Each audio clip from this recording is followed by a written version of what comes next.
They whispered, they pointed, they laughed at the girl with the scars until a man in a worn military jacket rose from the corner of the room and silenced them all.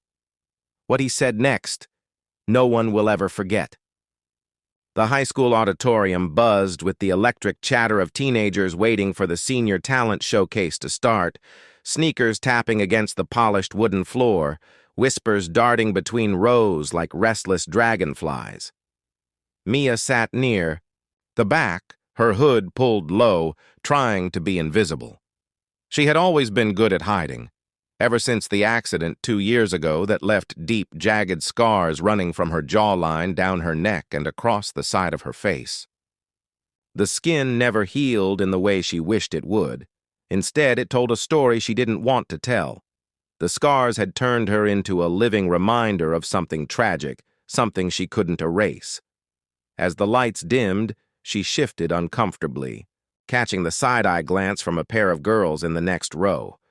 They didn't even bother whispering quietly.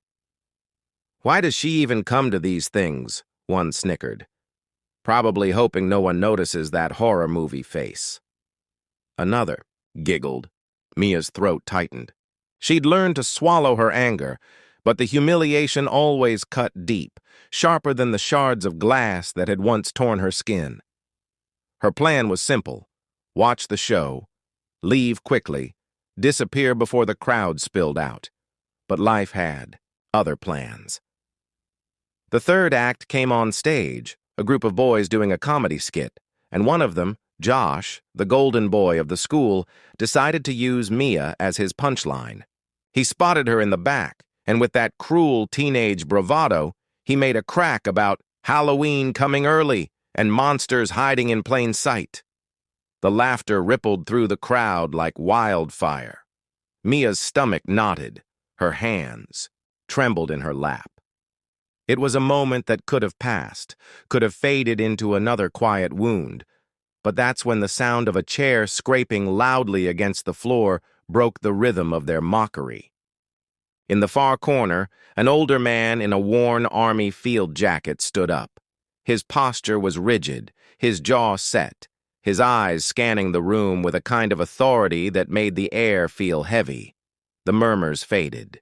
He walked down the aisle slowly, each step echoing in the stillness. No one knew who he was exactly. A parent, a guest, maybe someone from the community, but his presence demanded attention.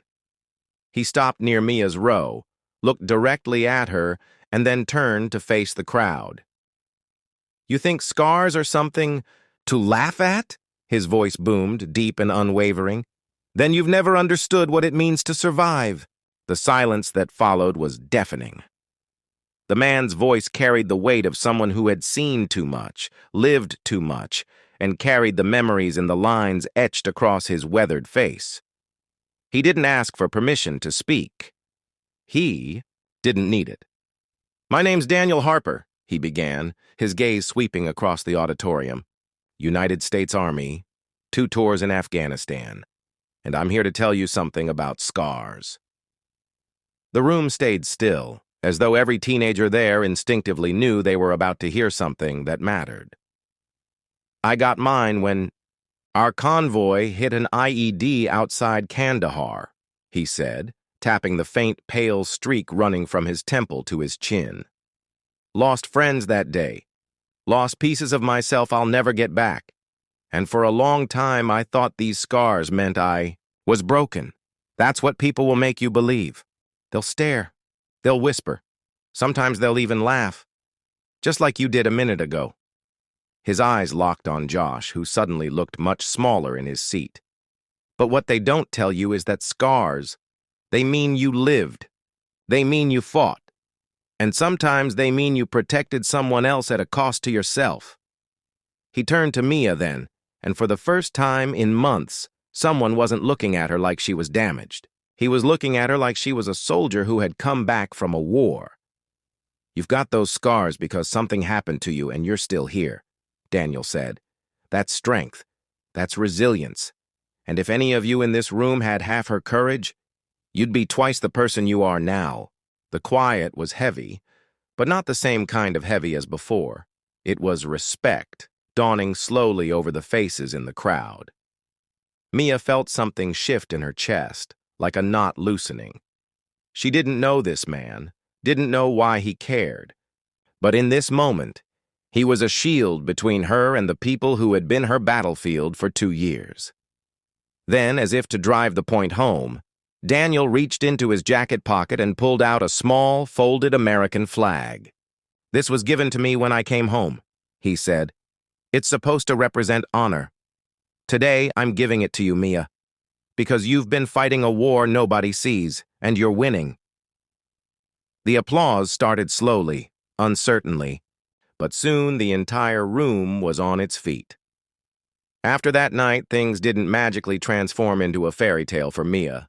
Life doesn't work like that. But the shift was real. People looked at her differently now, and it wasn't just because of Daniel's words. It was because they'd been forced to see what they'd ignored before. Teachers who had passed her in hallways without a glance now stopped to ask how she was. A few students apologized, awkward, clumsy attempts at making amends, but Mia accepted them because she knew not everyone had the courage to admit when they were wrong. Daniel started showing up more often, too. He'd meet Mia after school some days, and they'd sit on the steps outside, talking about everything from music to books to the nightmares they both had.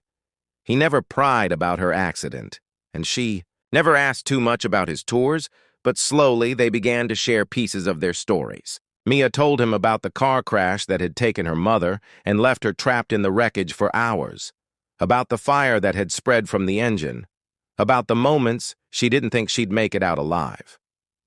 Daniel listened without interrupting, his jaw tightening as she spoke. When she finished, he didn't say, "I'm sorry," like most people did. Instead, he said, "You got out. That makes you a warrior." Those words stayed with her. Soon, Daniel invited her to a veterans support group at the local community center. At first, Mia resisted. What did she have in common with war veterans? But when she finally went, she found something she didn't expect: understanding. Every person in that room had a story marked on their skin or buried deep inside, and no one looked away from her scars. They listened. They welcomed her. And for the first time since the accident, she didn't feel like she was the only one fighting an invisible battle. It was in that group that she began to see her scars differently, not as something ugly, but as a map of where she'd been and what she'd survived. Daniel was right. Scars were proof of life, of resilience, of courage, and she was beginning to believe it herself. Months later, the school invited Daniel to speak at the annual Veterans Day assembly, and this time, Mia sat in the front row. She knew what he was going to say, but she also knew it would matter, because there were always people who needed to hear it for the first time. When he took the stage, he didn't start with his own story. He started with hers. "This young woman here," he said, gesturing toward Mia, "is one of the bravest people I know. She's faced more than most of you can imagine, and she still walks into this building ever. If you've ever been judged for the scars you carry, on your skin or in your heart, remember this: they're proof that you survived what tried to break you. Share this story so someone who feels alone can hear it. Stand up for others the way you'd want someone to stand for you, because silence helps the wrong side. Day with her head up. That's heroism." The applause was loud and immediate. Mia's cheeks burned, but she didn't pull her hood up this time. She looked out at the crowd and, for once, wasn't afraid to be seen. After the assembly, Josh approached her. His hands were shoved deep in his pockets, his voice low. "I was a jerk," he admitted. "I'm sorry." She looked at him for a long moment before nodding. "Just don't do it to anyone else," she said.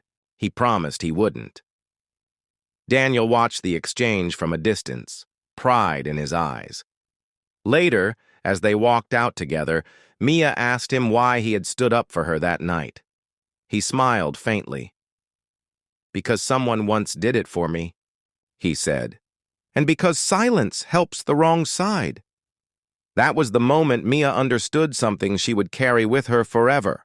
Courage isn't always about charging into danger. It's about standing up when everyone else stays seated. And sometimes, the smallest act of bravery can change the course of someone's life. Years later, when Mia became a motivational speaker herself, she told audiences about the night a veteran stood up for her. And every time, she ended with the same words Daniel had once told her. Your scars don't make you less, they prove you're more.